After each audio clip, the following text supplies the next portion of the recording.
السلام علیکم دوستو، کیسے ہیں آپ سب؟ ارطغرل سیزن 4 کی مکمل کہانی آج ہم جانیں گے، اس لیے آپ اس ویڈیو کو لاسٹ تک ضرور دیکھیں۔ جیسا کہ سیزن 3 کے آخر میں ارطغرل اور اس کے ساتھیوں پر حملہ ہو جاتا ہے اور اس میں ارطغرل سمیت باقی تمام لوگ بھی پوری طرح سے زخمی ہو کر زمین پر گرے پڑے ہوتے ہیں، مگر ہمیں سیزن 3 میں بالکل بھی معلوم نہیں تھا کہ یہ حملہ کس نے کروایا تھا، مگر سیزن 4 میں آ کر بالکل یہ واضح ہو جاتا ہے کہ یہ حملہ سعد الدین کے کہنے پر قلعہ کارا چائسار کا گورنر ایرس کرتا ہے۔ جب کئی قبیلے والے اس مقام پر پہنچتے ہیں تو وہ یہ دیکھ کر حیران و پریشان ہو جاتے ہیں، کیونکہ عارف صاحب اور بامسی کے علاوہ تمام سپاہی جل کر شہید ہو چکے ہوتے ہیں۔ اسی مقام پر ایک نامعلوم انگوٹھی بھی ملتی ہے، جسے آئمہ خاتون جان لیتی ہے کہ یہ تو ارطغرل کی انگوٹھی ہے۔ یہ سنتے ہی تمام قبیلے والے رونے لگ جاتے ہیں اور ارطغرل کو شہید سمجھ لیتے ہیں، مگر ارطغرل کی لاش کا کوئی پتہ نہیں ہوتا کہ کہاں ہے۔ کچھ دن کے بعد ایک لاش ملتی ہے جو کہ جلی ہوئی ہوتی ہے، اسے ارطغرل کی لاش سمجھ کر دفنا دیا جاتا ہے۔ پورے قبیلے میں آہو پکار ہو رہی ہوتی ہے اور کسی کو معلوم نہیں ہوتا کہ یہ حملہ کس نے اور کیوں کروایا ہے۔ ترگت کونیا میں سلطان الدین کے پاس ہوتا ہے۔ یہ خبر جب ترگت کے پاس پہنچتی ہے تو وہ بھی کونیا میں سلطان کے پاس سے قبیلے واپس پہنچ جاتا ہے۔ سعد الدین کوپک ارطغرل کے جانے کے بعد خود کو مغرب میں تمام علاقوں اور زمینوں کا سردار ظاہر کرنے لگتا ہے۔ کئی قبیلے میں ارطغرل کے بعد اس کا چھوٹا بھائی دندار سردار بن جاتا ہے۔ وہ سعد الدین کے شدید دباؤ میں آ کر حانلی بازار کو چاودار قبیلے میں آئے اس سیزن 4 کے نئے کردار بہادر بے کو بیچ رہا ہوتا ہے۔ کئی قبیلے والے دندار کو یہ کام کرنے سے منع کرتے ہیں، کیونکہ حانلی بازار کو بڑی مشکل سے ارطغرل اور اس کے ساتھیوں نے آزاد کروایا تھا، مگر دندار بالکل بھی اس رائے کو قبول نہیں کرتا اور وہ مغرب چھوڑ کر کئی قبیلوں کو دوبارہ سے مشرق میں کندوگدو بھائی کے پاس لے کر جانا چاہتا تھا۔ ادھر ارطغرل زخمی حالت میں صلیبی تاجر سمکو کے ہاتھ لگ جاتا ہے۔ سمکو ارطغرل کا علاج کرنے کے بعد کارا چائسار قلعے کے گورنر ایرس کے پاس ارطغرل کو لے کر جا رہا ہوتا ہے، ارطغرل کو بیچنے کے لیے۔ وہ راستے میں ہی ہوتا ہے کہ ارطغرل وہاں سے بھاگ کر قبیلے واپس آ جاتا ہے۔ قبیلے والے آنکھیں مل مل کر ارطغرل کی طرف دیکھ رہے ہوتے ہیں کہ جس کو ہم نے دفنا دیا تھا، بھلا وہ کیسے ہمارے پاس آ سکتا ہے دوبارہ۔ مگر یہ بالکل سچ ہوتا ہے اور ارطغرل کو قبیلے میں زندہ دیکھ کر قبیلہ کافی خوش ہوتا ہے۔ اسی دوران ارطغرل کو پتہ چلتا ہے کہ دندار حانلی بازار کا سودا کرنے جا رہا ہے اور وہ حانلی بازار میں ہی موجود ہے۔ یہ سنتے ہی ارطغرل حانلی بازار آ جاتا ہے۔ وہاں موجود سعد الدین، دندار، گورنر ایرس، چاودار قبیلے کا بہادر بے ارطغرل کو دیکھ کر کافی دنگ رہ جاتے ہیں۔ ارطغرل بہادر بے سے حانلی بازار بیچنے کے تحریر کو لے کر چیر پاڑ دیتا ہے اور کہتا ہے کہ میں اس حانلی بازار کا سردار واپس آ چکا ہوں، جس میں ہمت ہے وہ مجھ سے لڑ کر یہ لے سکتا ہے۔ ارطغرل دندار کو بھی چپ کروا دیتا ہے کہ ہمارے خون پسینے سے ملا یہ حانلی بازار کیسے ان کے حوالے تم کر سکتے ہو۔ ارطغرل دندار کو اس کی نااہلی کی وجہ سے کندوگدو بھائی کے پاس جانے کو کہتا ہے اور اسی وقت سعد الدین سے مخاطب ہوتے ہوئے کہتا ہے کہ میں ان علاقوں کا سردار دوبارہ سے واپس آ چکا ہوں، اس لیے تم دوبارہ اپنے علاقے چلے جاؤ، یہاں اب تمہاری کوئی ضرورت نہیں رہی۔ چاودار قبیلے میں بہادر بے ایک سازشی شخص ہوتا ہے۔ وہ چاودار قبیلے کی سردار اسلحان اور ترگت کو ہٹانے کی کوششوں میں مصروف رہتا ہے۔ گورنر ایرس کا ایک جنگجو تیتان بیس بدل کر کئی قبیلے میں آ کر خفیہ پیغامات ایرس تک پہنچا رہا ہوتا ہے، جبکہ ارطغرل بھی اپنے ایک جاسوس ہیتسیس کو ایرس کے پاس قلعے میں عیسائی روپ میں بھیج دیتا ہے۔ دوستو، سیزن 3 میں ترگت اور اسلحان خاتون کے درمیان منگنی اب نکاح میں بدل جاتی ہے اور سیزن 4 میں ان دونوں کی شادی ہو جاتی ہے۔ سعد الدین کو جب ان کے نکاح کی خبر ملتی ہے تو وہ خفیہ طریقے سے ان کے کھانے میں زہر ملوا دیتا ہے۔ پورا قبیلہ شادی کی خوشی میں شریک ہوتا ہے، جبکہ کچھ وقت کے بعد زہر اپنا اثر دکھانا شروع کر دیتا ہے۔ اسلحان اور ترگت کی حالت بالکل خراب ہو جاتی ہے۔ تمام قبیلے والے شادی کی خوشیوں میں مصروف ہوتے ہیں۔ جب قبیلے والوں کو ان کا پتہ چلتا ہے تو ان کا سیدھا شک چاودار قبیلے میں موجود بہادر بے پر جاتا ہے۔ ارطغرل وہاں جا کر بہادر بے کو پکڑ کر اس سے زہر کا توڑ دینے کو کہتا ہے، مگر وہ خود کو اس تمام واقعے سے بالکل ناواقف ظاہر کرتا ہے۔ سعد الدین نے جو زہر کھانے میں ملوایا تھا وہ خاص قسم کا زہر تھا، جس کا علاج بھی صرف وہی کر سکتا ہے جو اس زہر کو بناتا ہے، مگر سعد الدین نے زہر دینے والے اور زہر بنانے والے دونوں کو مروا دیا تھا تاکہ یہ لوگ کبھی بھی جان نہ پائیں کہ یہ کون سا زہر ہے اور یہ کس کی سازش ہے۔ ترگت اور اسلحان آخری سانسیں لے رہے ہوتے ہیں کہ اس دوران گورنر ایرس آ کر ارطغرل کو ایک غار کا بتاتا ہے جس میں یہ زہر تیار کیا گیا تھا۔ وہ فوراً عارف صاحب کو اس غار میں بھیج دیتا ہے اور آخرکار اس زہر کی مدد سے اس کا علاج بھی نکال لیا جاتا ہے۔ یوں ترگت اور اسلحان خاتون کی جان بچ جاتی ہے۔ کچھ وقت کے بعد کائی قبیلے میں موجود گورنر ایرس کا جاسوس تیتان ارطغرل کے بیٹے گندوز کو ارطغرل کی غیر موجودگی میں قبیلے سے اغوا کر لیتا ہے۔ کئی قبیلے میں حلیمہ کے لیے یہ بڑی دردناک خبر ہوتی ہے۔ جب ارطغرل کو پتہ چلتا ہے کہ گندوز کو کسی نے اغوا کر لیا ہے تو وہ اس کی بازیابی کے لیے کوششیں شروع کر دیتا ہے۔ قلعے میں موجود گندوز اپنے ہاتھ میں چھپائے پتھر کی مدد سے گورنر ایرس کی ایک آنکھ ضائع کر دیتا ہے، جبکہ ارطغرل ایک دن بطور مہمان قلعہ کا جائسار آتا ہے اور گورنر ایرس ارطغرل سے ترگت اور اصلاحان کی جان بچانے کے بدلے یہ عہد لیتا ہے کہ اب حانلی بازار اور تمام مسلم علاقوں سے عیسائیوں پر موجود پابندیاں ہٹائی جائیں۔ ارطغرل کو مجبوراً ایرس کی یہ شرائط ماننی پڑتی ہیں، جبکہ اسی دوران ارطغرل کو بھی یہ خبر مل جاتی ہے کہ اس کا بیٹا گندوز اسی قلعے میں قید ہے۔ اگلے ہی دن ارطغرل اپنے دوست بامسی اور گنگوت کے ساتھ عیسائی روپ دار کر قلعے میں آ جاتے ہیں اور خود کو عیسائی تاجر ظاہر کرتے ہیں۔ ارطغرل بڑی آسانی سے اپنے جاسوس اتسیس کی مدد سے گندوز کو چھڑوا لیتا ہے، جبکہ گورنر ایرس کی کنیز ماریا بھی ارطغرل کی کافی مدد کرتی ہے۔ اس دوران ارطغرل کئی صلیبی فوجیوں کو قتل کر کے قبیلے واپس آ جاتا ہے۔ گندوز کو قبیلے میں دیکھ کر حلیمہ اور باقی قبیلے والے کافی خوش ہو جاتے ہیں۔ جب ایرس اپنے صلیبی فوجیوں کی لاشیں دیکھتا ہے تو وہ غصے میں آ جاتا ہے اور بدلہ لینے کی تیاریاں شروع کر دیتا ہے۔ ادھر ارطغرل جرگہ منعقد کرتا ہے جس میں وہ قلعہ کارا چیسار پر حملے کا منصوبہ باقی تمام سرداروں کے سامنے رکھتا ہے۔ اسی دوران بہادر بے ارطغرل کے سامنے اپنی بہادری ظاہر کرتا ہے اور کہتا ہے کہ وہ ایسی عمارتیں بنوا سکتا ہے جس کا ہمارے فوجیوں کو کافی فائدہ ہوگا اور کوئی ان پر حملہ نہیں کر سکے گا۔ ارطغرل اسے عمارتیں اور جنگی سامان بنانے کی اجازت دے دیتا ہے، مگر دراصل وہ کئی قبیلوں کو نقصان پہنچا رہا ہوتا ہے۔ وہ اس کے بعد گورنر ایرس کو اطلاع کر دیتا ہے کہ فلاں جگہ ارطغرل کے سپاہی اور مزدور کام کر رہے ہیں، ان پر حملہ کر دو۔ ایرس اپنے فوجیوں کو لے کر وہاں حملہ کروا دیتا ہے اور تمام سپاہیوں اور مزدوروں کو شہید کر دیتا ہے۔ جب ارطغرل اس جگہ میں صرف حال احوال جاننے کے لیے آتا ہے تو آگے پورا منظر تبدیل ہو چکا ہوتا ہے۔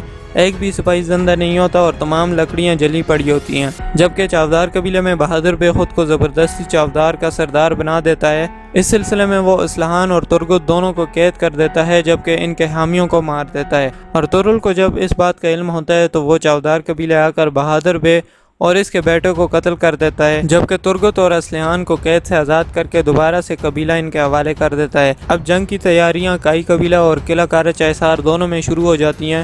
کئی قبیلے میں عارف صاحب جنگی سامان وغیرہ کی ذمہ داری سنبھال لیتا ہے، جبکہ صلیبی فوج بھی بھرپور جنگی ہتھیار کی تیاریوں میں مصروف رہتے ہیں۔ اس دوران ارطغرل قلعے پر حملہ کرنے سے پہلے اپنی موت کی جھوٹی خبر پھیلا دیتا ہے، جسے حارث اور باقی صلیبی سچ سمجھ کر اپنی تلواریں پھینک کر خوشی منا رہے ہوتے ہیں، مگر وہ یہ بات نہیں جانتے کہ یہ صرف ارطغرل کا پلان تھا۔ اسی دوران ارطغرل اپنے ساتھیوں سمیت نمودار ہوتا ہے اور تمام صلیبیوں کو قتل کر دیتا ہے۔ گورنر ایرس اور چند صلیبی اپنی جان بچا کر ایک غار میں پناہ لے لیتے ہیں، جبکہ قلعے پر کئی قبیلے کا پرچم لہرا دیا جاتا ہے۔ اب حانلی بازار کے ساتھ ساتھ قلعہ کارا چیسار پر بھی کئی قبیلے کا قبضہ ہو جاتا ہے۔ ایرس کی کنیز ماریا کو قبیلے کی مدد کرنے کی وجہ سے قبیلے لایا جاتا ہے اور بعد ازاں اس کا نکاح عارف صاحب سے ہو جاتا ہے، جبکہ غار میں موجود ایرس کے پاس صلیبی شہنشاہ کا بیٹا اینجلو آتا ہے اور ایرس کو اس کی نااہلی سے آگاہ کرتا ہے کہ تمہاری وجہ سے ہمارے ہزاروں سپاہی قتل ہو چکے ہیں اور قلعہ بھی ہمارے پاس نہیں رہا اب، اس لیے اگر اب ارطغرل سے بدلہ نہ لیا گیا تو تم سے گورنری چھین کر تمہیں عبرتناک سزا دی جائے گی۔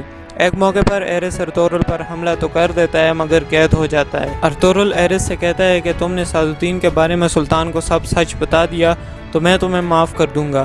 اس کے بعد اسے سلطان کے پاس لے جایا جاتا ہے۔ راستے میں اسے اینجلو اور تیتان مارنے کی کوشش کرتے ہیں، مگر وہ دونوں خود کئی سپاہیوں کے ہاتھوں قتل کر دیے جاتے ہیں، جبکہ ارطغرل ایرس سمیت کنیا یعنی سلطان علاء الدین کے پاس پہنچ جاتا ہے۔ یہاں پر سلطان علاء الدین کے متعلق کافی معلومات ملتی ہیں، جیسا کہ سلطان کی دو بیویاں ہوتی ہیں، ایک بیوی یونانی نسل کی محبری خاتون، جبکہ دوسری بیوی ایوبی خاندان سے عدیل خاتون ہوتی ہے۔ دونوں بیگمات سے سلطان کا ایک ایک شہزادہ ہوتا ہے۔ محبری خاتون سے شہزادہ غیاث الدین خسرو، جبکہ عدیل خاتون سے خلج ارسلان سلطان کے بیٹے ہوتے ہیں۔ ملاقات کے دوران سلطان ارطغرل کو آگاہ کرتا ہے کہ میں اپنے چھوٹے بیٹے یعنی خلج ارسلان کو تمام ذمہ داریاں سونپنا چاہتا ہوں اپنے بعد۔ وہ یہ بھی کہتا ہے کہ میں اگر چلا بھی گیا تو تم میرے بعد میرا یہ فرمان ان تک پہنچا دینا۔ اس بات کی خبر سعادتین تک بھی پہنچ جاتی ہے اور وہ سلطان کی بیوی محبری خاتون کو اپنے ساتھ بھی ملا لیتا ہے۔ محبری خاتون اس لیے سعادتین کا ساتھ دے رہی ہوتی ہے تاکہ خلج ارسلان کے بجائے اس کے بیٹے یعنی غیاث الدین کو حکومت مل جائے۔ اور اب وہ ہر حال میں سلطان کو قتل کرنا چاہتا ہے۔ اس مقصد کے لیے صلاح الدین اپنا آخری حربہ بھی آزما لیتا ہے۔ وہ ایک دعوت کے دوران سلطان علاء الدین کے کھانے میں زہر ملا لیتا ہے اور یوں سلطان معظم علاء الدین فوت ہو جاتے ہیں۔ اس دعوت میں ارطغرل سے ناواقفیت کی وجہ سے سلطان کے سپاہی ارطغرل کو گرفتار کر لیتے ہیں۔ ان کے خیال میں زہر ارطغرل نے سلطان کو دیا ہوتا ہے۔ اس نازک صورتحال کو دیکھتے ہوئے صلاح الدین، جو کہ پہلے سے ہی سلطان بننے کا لالچی ہوتا ہے، وہ خود کو سلطان بنوا دیتا ہے اور اپنے کچھ لوگوں کو حکم دیتا ہے کہ عدیلہ خاتون کو اور اس کے بیٹے ارسلان کو قتل کر دو تاکہ وہ بھی ہمیشہ کے لیے راستے سے ہٹ جائیں۔ صلاح الدین کے حکم کی تعمیل ہوتی ہے اور دونوں ماں اور بیٹا قتل کر دیے جاتے ہیں۔ ان کے قتل کے بعد صلاح الدین کچھ وقت کے بعد سرداری سلطان علاء الدین کے بڑے بیٹے خسرو کو دے دیتا ہے اور اپنی چالوں میں دوبارہ سے مصروف ہو جاتا ہے کہ کب اس نئے سلطان کو بھی راستے سے ہٹا دیا جائے، اور جس کے بعد راستہ بالکل صاف ہو جائے گا اور سلطان بننے سے پھر اسے کوئی نہیں روک سکے گا۔ اس سلسلے میں وہ اپنے منہ بولے بیٹے گنال کو سلطان سے کہہ کر قلعہ قاہرہ چائسار کا کنٹرول دے دیتا ہے اور کئی قبیلے کا وہاں سے کنٹرول ختم کر دیتا ہے، جبکہ کئی قبیلے میں ارطغرل کا سب سے بڑا بھائی سارم بھی دوبارہ سے قبیلے واپس آ جاتا ہے۔ ارطغرل کو سزائے موت دینے ہی والی ہوتی ہے کہ شیخ ابن العربی تشریف لاتے ہیں اور سلطان کو ارطغرل کے بے گناہ ہونے کی خبر سناتا ہے۔ سلطان بھی ابن العربی کی شخصیت کی وجہ سے ارطغرل کو چھوڑ دیتا ہے۔ اس کے بعد ابن العربی ارطغرل کو دور لے جا کر نصیحت کرتے ہیں اور آگے کیا کرنا ہے اس کے بارے میں آگاہ کرتے ہیں۔ اس کے بعد ارطغرل ایرس کے پاس آتا ہے اور اسے رہا کروا دیتا ہے، مگر ایرس جاتے جاتے ایمان حق قبول کر لیتا ہے اور ارطغرل کے ہاتھوں کلمہ پڑھ کر مسلمان بن جاتا ہے، جس کے بعد ارطغرل اس کا نام ایرس سے بدل کر احمد رکھ دیتا ہے۔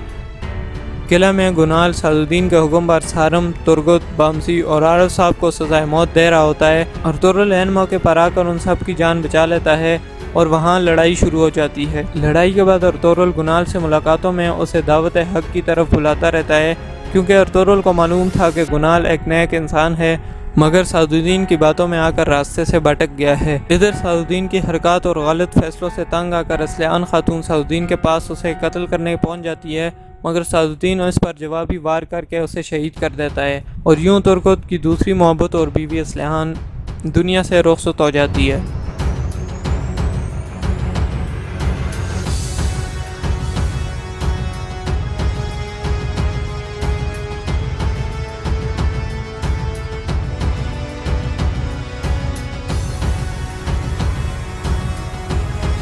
اس کے بعد صلاح الدین سلطان غیاث الدین کا اثر و رسوخ اور حکم ختم کر دیتا ہے۔ بظاہر تو وہ سلطان تھا، مگر اس سے زیادہ ان کے لوگ صلاح الدین کی بات مان رہے ہوتے ہیں اور صلاح الدین جو بھی حکم دیتا ہے وہ لوگ اسے تسلیم کر لیتے ہیں۔ صلاح الدین سے تنگ آ کر سلطان غیاث الدین ارطغرل سے ملاقات کر کے ارطغرل کو حکم دیتا ہے کہ صلاح الدین کو اب قتل کر دو، کیونکہ وہ پورے علاقے میں فساد پھیلا رہا ہے۔ ارطغرل اس مشن کو مان کر اپنے ساتھیوں سمیت کام پر لگ جاتا ہے۔ اس مقصد کے لیے وہ سب سے پہلے صلاح الدین کے خیمے میں آ جاتا ہے، مگر صلاح الدین کے سپاہی ارطغرل کو پکڑ لیتے ہیں، مگر ترگت جو صلاح الدین کے سپاہی کے روپ میں ہوتا ہے وہ صلاح الدین کو پکڑ کر اس کی گردن پر تلوار رکھ دیتا ہے۔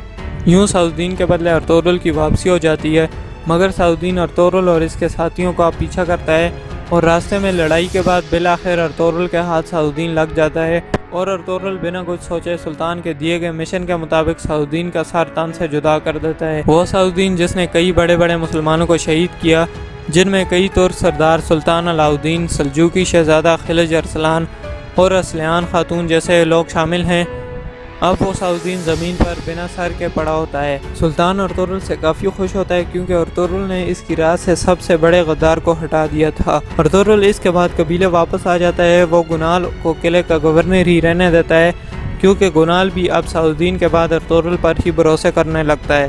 حلیمہ کے ہاں ایک بچے کی ولادت ہوتی ہے جس کی خوشخبریاں پہلے سے ہی ارطغرل کو مل رہی ہوتی ہیں۔ اس بچے کا نام عثمان رکھا جاتا ہے، مگر ارطغرل کی بیوی اور اس کے نومولود بچے کی ماں حلیمہ دل کی دھڑکن بند ہونے کے سبب انتقال کر جاتی ہیں۔ یوں سیزن 1 سے لے کر اب تک ارطغرل کا ساتھ نبھانے والی اور ہر موقع پر قبیلے کا بھلا سوچنے والی حلیمہ اب دنیا سے کوچ کر جاتی ہے۔ یوں پورے قبیلے والے جو کہ نئے بچے کی ولادت کی خوشیوں میں مصروف ہوتے ہیں، اب وہ سوگ میں چلے جاتے ہیں اور ارطغرل اس وقت کافی روتا ہے حلیمہ کے بچھڑنے پر۔ بہرحال کچھ دن تو ایسے ہی سوگوار گزرتے ہیں، جس کے بعد ارطغرل غم سے ابھی باہر بھی نہیں آیا ہوتا کہ سیزن 2 میں زخمی ہونے والا نویان واپس آ جاتا ہے۔ وہ قبیلے سے کچھ دوری پر اپنے سپاہیوں اور بہن ہیلنگویا کے ساتھ چھپ کر قبیلے کے حالات کا جائزہ لے رہا ہوتا ہے۔ وہ ہیلنگویا کو کپڑوں کی تاجر بنا کر کئی قبیلے بیچ دیتا ہے اور نویان خود ارطغرل کے دوست اور سابق گورنر احمد کو شہید کر دیتا ہے، جس کے بعد اوکتائی خان جو کہ منگولوں کا سربراہ ہوتا ہے وہ نویان کو سلطان کے پاس بھیجتا ہے تاکہ سلطان کو اس بات پر قائل کر سکے کہ اگر مسلمان یہاں محفوظ رہنا چاہتے ہیں بنا جنگ کیے تو ہدیہ ادا کرنا پڑے گا، ورنہ منگول فوج ان مسلمانوں کو باقی مسلم ریاستوں کی طرح ختم کر دے گی۔